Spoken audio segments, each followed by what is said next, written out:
अरे बांध लो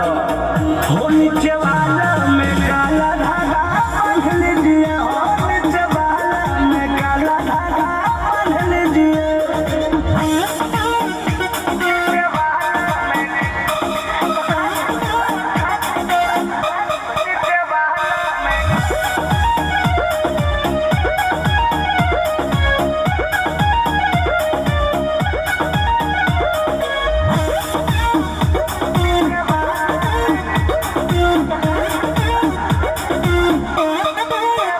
कृष्णा पे धरती पर मुझ के भिले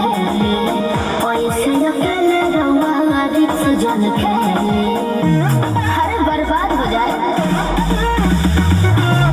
सोनू अशोक और शनिवार फेर में पर दी करे जाते रावण मनेर में सही कहता है जानी तुम्हारे आप मान लीजिए प्लीज हो नीचे वाला में काला धागा बांध लीजिए हो नीचे वाला में काला धागा बांध लीजिए चलतनी पौधे हम तोरा केहू के सोचा नहीं जानी ले डोरे कुछ होई अरे कैसे हो